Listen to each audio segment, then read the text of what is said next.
बीड जिल्ह्यातील बीड शहरात बसस्थानकापासून 4 ते 5 किलोमीटर अंतरावर सुप्रसिद्ध ऐतिहासिक व प्राचीन असे श्री कंकालेश्वर शिव मंदिर आहे।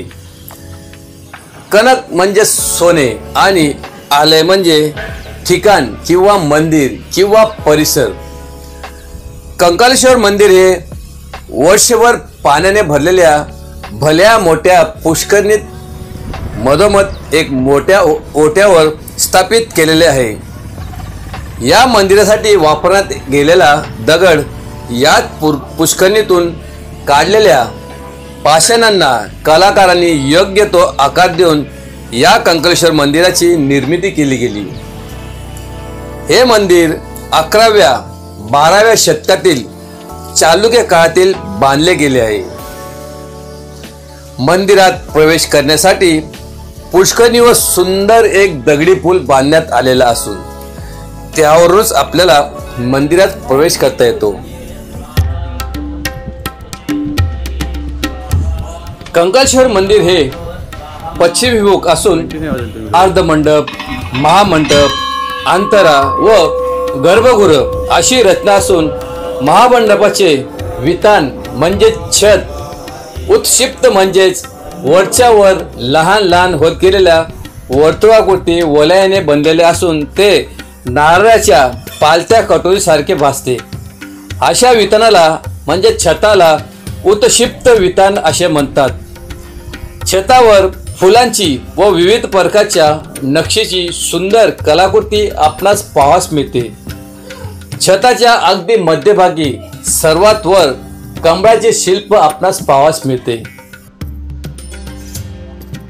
मंदिराच्या आत असलेल्या स्तंभाची रचना चौरस पाया म्हणजेच चौरस तलेविन्यासाचा असून चौरस तळखंडाच्या वर अनुक्रमे अष्टकोनी, चौरस आणि वर्तुळाकृती बनलेल्या चौरस खांब आणि खांबाच्या वर्तुळाकृती भागावर अगदी वरती छताला तोलून धरणारे भारवाहक असून या स्तंभावर विविध प्रकारची कलाकृती आपल्याला कोरलेली पाहावयास मिळते।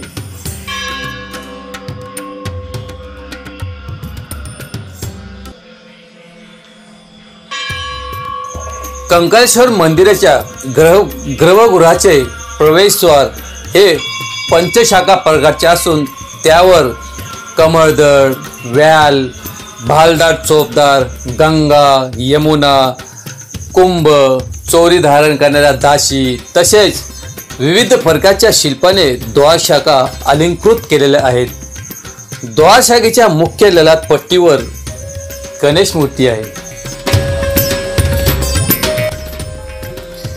कंकालेश्वर मंदिर हे दगडी मंदिरापैकी बीड जिल्ह्यातील पुरातन व सुप्रसिद्ध असे हे मंदिर आहे। हे मंदिर त्याच्या सुंदर नक्षीकाम आणि शिल्पासाठी ओळखले जाते। मंदिराच्या अंगाखांद्यावर भगवान विष्णूचे 10 अवतार सुंदर असे कोरलेले आहेत। या अवतारामध्ये मत्स्य, कूर्म, वराह, नरसिंह, वामन, परशुराम, राम, कृष्ण, बुद्ध आणि कल्की यांचा समावेश होतो। म्हणून या मंदिराला दशावतार मंदिर देखील संबोधले जाते।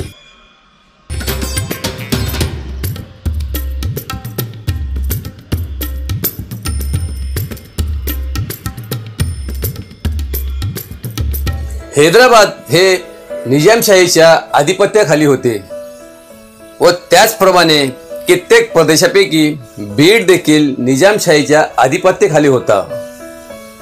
आपणास माहित आहे की भारताला 15 ऑगस्ट 1947 रोजी स्वातंत्र्य मिळाले।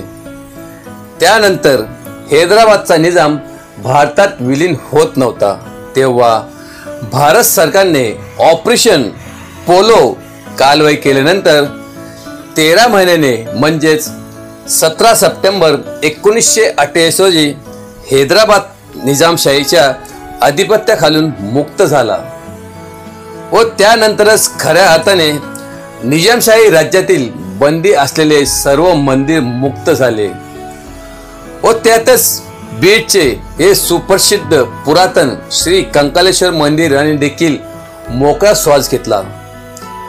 कंकालेश्वर मंदिर मुक्तीसाठी निजामकाळी कित्येक आंदोलन झाली व कित्येकांनी त्यासाठी आपल्या प्राणाची आहुती देखील दिली होती।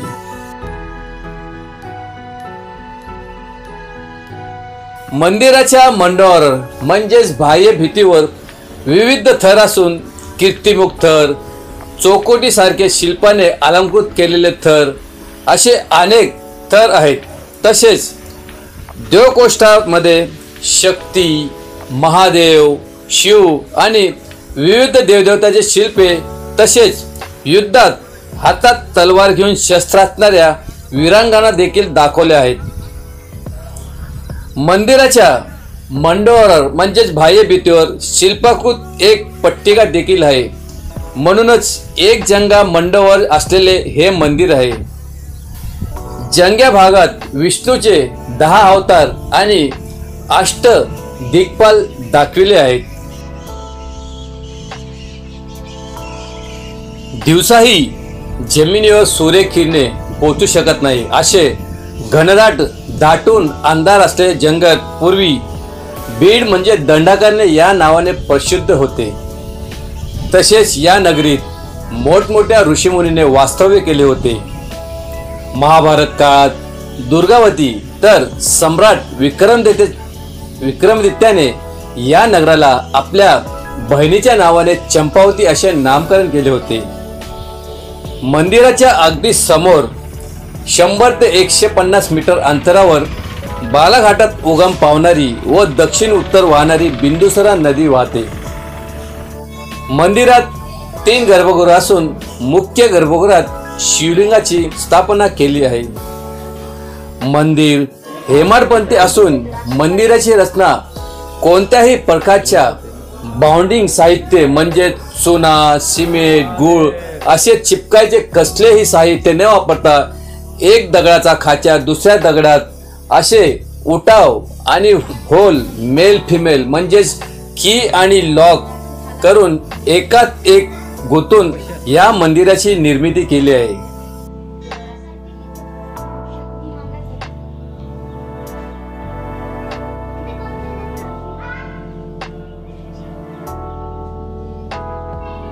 महाराष्ट्रातील बहुतेक प्राचीन दगडी मंदिरांना हेमाडपंथी मंदिरे संबोधले जाते। कर्नाटकातील मंदिरे याची निर्मिती त्याचे श्रेय हे संपूर्ण करुणाचार्य यांना देण्याची प्रथा आहे। त्याचप्रमाणे महाराष्ट्रातील 11व्या ते 12व्या शतकातील धार्मिक प्रवृत्तीचे चतुर्वर्ग चिंतामणी या ग्रंथाचे निर्माता शिवाय 3 यादवाच्या कारकिर्दीतील मोठाले मंत्रीपद भूषविणाऱ्या विख्यात हेमाद्री तथा हेमाडपंथी नावाचे विद्वान होते। लोकांचा असा गैरसमज आहे की या दगडी मंदिराची निर्मिती हेमाडपंथी यांनीच केली आहे, म्हणूनच अशा मंदिरांना हेमाडपंथी मंदिरे संबोधले जाते। पण याच्या आधीपासूनही अशी मंदिरे महाराष्ट्रात उभारली गेली होती। उदाहरणार्थ ठाणे जिल्ह्यातील अंबरनाथ येथील महादेवाचे मंदिर हे 1060 मध्ये बांधले आहे। एकसारखे दिसणारे एकाच धाटणीचे महाराष्ट्रावर असलेली हे मंदिरे धार्मिक वृत्तीच्या पंतप्रधान पद भूषविणाऱ्या हेमाडपंथी याने उभारली असणार असा लोकांचा समज होता, कारण धार्मिक वृत्तीचे हेमाडपंथी हे यादवाचे मुख्य मंत्री होते, त्यामुळे त्यांच्याकडे सत्ता आणि पैसा दोन्ही होते।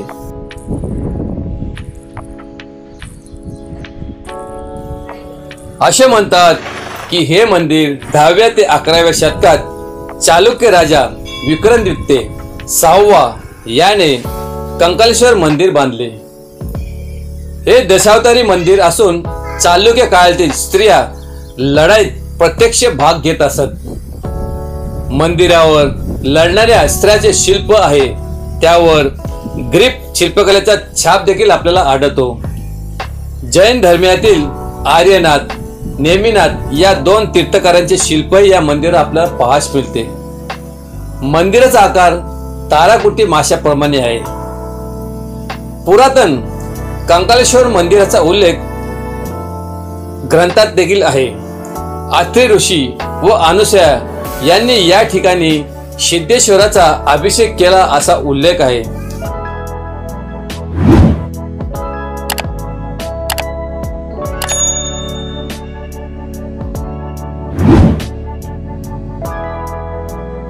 सध्या कंकालेश्वर मंदिराचे मुख्य पुजारी संजीव गुरव महाराज असून ही त्यांची 5वी पिढी आहे.